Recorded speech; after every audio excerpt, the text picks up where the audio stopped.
आप सभी के अंदर विराजमान मेरे परम पिता परमात्मा को मेरा कोटि कोटि नमन। संसार में अनेक ऋषि मुनि हुए, ज्ञानी हुए, संत हुए, वो सब एक ही बात कहते हैं कि ये आत्मा अपने कर्मों के अनुसार अगले शरीर को प्राप्त करती है। अब वैसे तो 84 लाख योनियां बताई गई हैं, लेकिन इस आत्मा को जब पंच तत्व का शरीर मिलता है तो वह उसमें जो कर्म करती है, जैसा कार्य करती है, वैसा इस आत्मा को शरीर मिलता है। इस आत्मा के 4 शरीर बताए गए हैं। एक होता है कार्जिक काया, दूसरा होता है जाचनिक काया, और तीसरा होता है कार्णिक काया, और चौथा होता है महाकारण काया। अब जिस आत्मा ने जैसा कार्य किया होता है, यानी जैसा कर्म किया होता है, उसको उसी अनुसार ही जन्म मिलता है।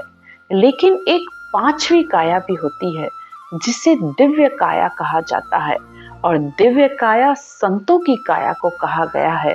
और इस दिव्य काया के प्राप्त होने पर ही आत्मा को मोक्ष की प्राप्ति होती है, क्योंकि चारों काया तो माया की काया है। माया की काया अर्थात इस चारों काया के मिलने पर आत्मा की मुक्ति नहीं होती है। इन चारों की काया के मिल जाने पर भी आत्मा फिर वापस बार बार इस मनुष्य जन्म के लिए प्रार्थना करती है कि मैं इसमें भक्ति करके इस दिव्य काया को प्राप्त करूं और परमात्मा की प्राप्ति करूं। क्योंकि एक मनुष्य जन्म ही ऐसा है जिसमें मनुष्य देवता बन सकता है, परम पद में जा सकता है। इस काया में मनुष्य पूर्ण स्वतंत्र होता है, वो जो चाहिए बन सकता है।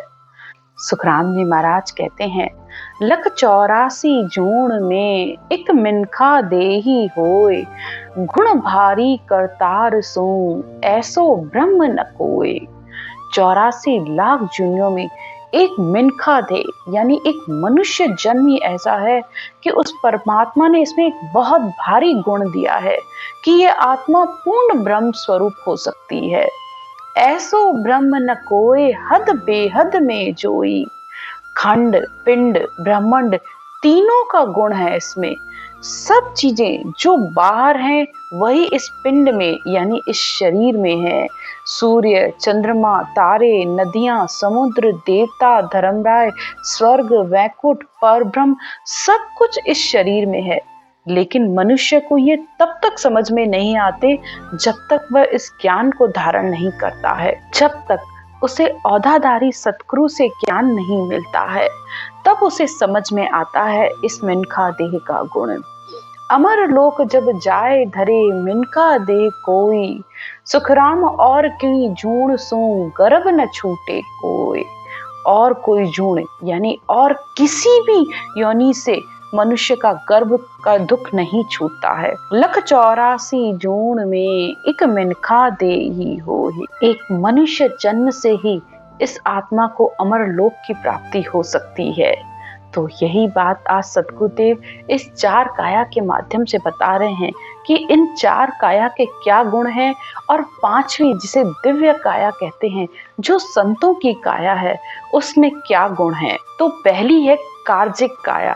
मृत्यु लोक में जो ये मल मूत्र का शरीर होता है, इसे ही कार्जिक काया कहते हैं। कार्जिक का अर्थ होता है कार्य करना, कर्म करना, यानी मनुष्य इससे जो चाहिए कार्य कर सकता है। शुभ करके वह देवलोक की प्राप्ति कर सकता है, अशुभ करके नरकों की प्राप्ति कर सकता है, और केवल भक्ति करके सत स्वरूप परमात्मा की प्राप्ति कर सकता है। तो जिसने जैसा कर्म किया उसे वैसे ही आगे योनि मिल जाती है। दूसरी होती है जाचनिक काया। जांच का मतलब होता है किसी भी चीज की जांच करना, यानी मनुष्य जन्म में मनुष्य ने ऐसा कौन सा कार्य किया उसकी जांच होती है, और ये जांच यमलोक में होती है। मनुष्य ने जैसा कर्म किया होता है उसे वैसा फल मिलता है। अगर उसने अशुभ किया है तो उसे नरक में भेज दिया जाता है, या शुभ कर्म किए होते हैं तो उसे स्वर्ग वैकुंठ भेज दिया जाता है। जिसने जैसा जैसा कर्म किया होता है, जैसी जैसी भक्ति की होती है, या जैसा जैसा कार्य किया होता है, उसी अनुसार उसे मनुष्य जन्म मिलता है, या जीव योनि जाती है, या पशु योनि में जाती है। उसके कर्मों के अनुसार ही उसे वैसा फल मिलता है। तीसरी होती है कार्णिक काया। कार्णिक का मतलब होता है किस कारण से इस आत्मा को ये काया मिली। और कार्णिक काया तेज पुंज की काया होती है, जिसे देवताओं की योनि भी कहा जाता है। और देवताओं की योनि यानी इस आत्मा ने ऐसा कौन सा कार्य किया जिसकी वजह से इसे देव योनि प्राप्त हुई।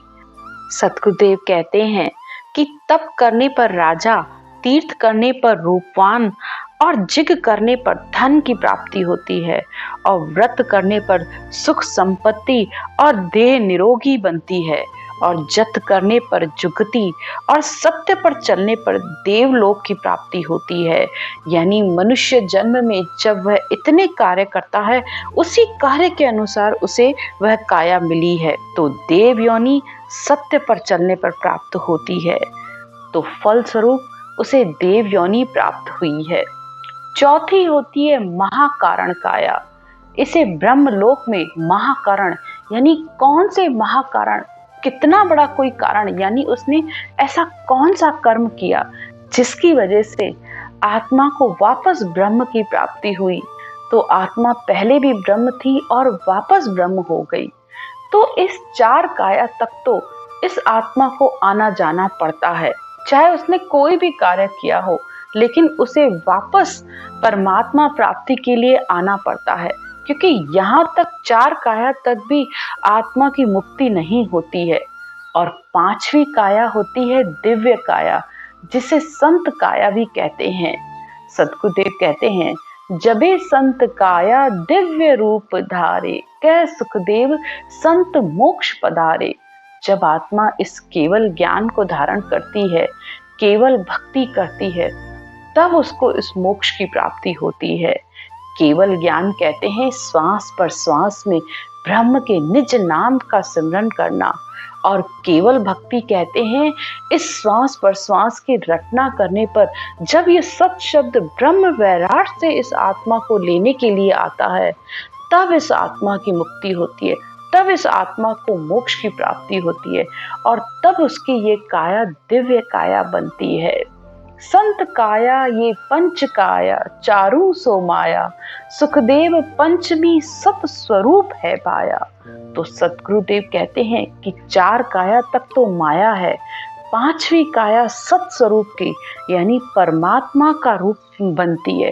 परमात्मा में मिलकर ये आत्मा एक मेक हो जाती है, तब इस आत्मा का जन्म मरण छूटता है। तो परमात्मा हर घट में विराजमान है। सब घट मेरे साइया, खाली घट नहीं कोई, बलिहारी वहाँ घट में जामे प्रकट होए। सब घट यानी वह परमात्मा सर्वत्र व्यापक है। बस बलिहारी धन्यवाद की पात्र वह आत्मा है जिसके अंदर ये सत शब्द ब्रह्म धुन प्रकट हुई है। बस उसी आत्मा को धन्यवाद है जो खुद का तो उद्धार करती है और आगे भी अनंतों का उद्धार करती है।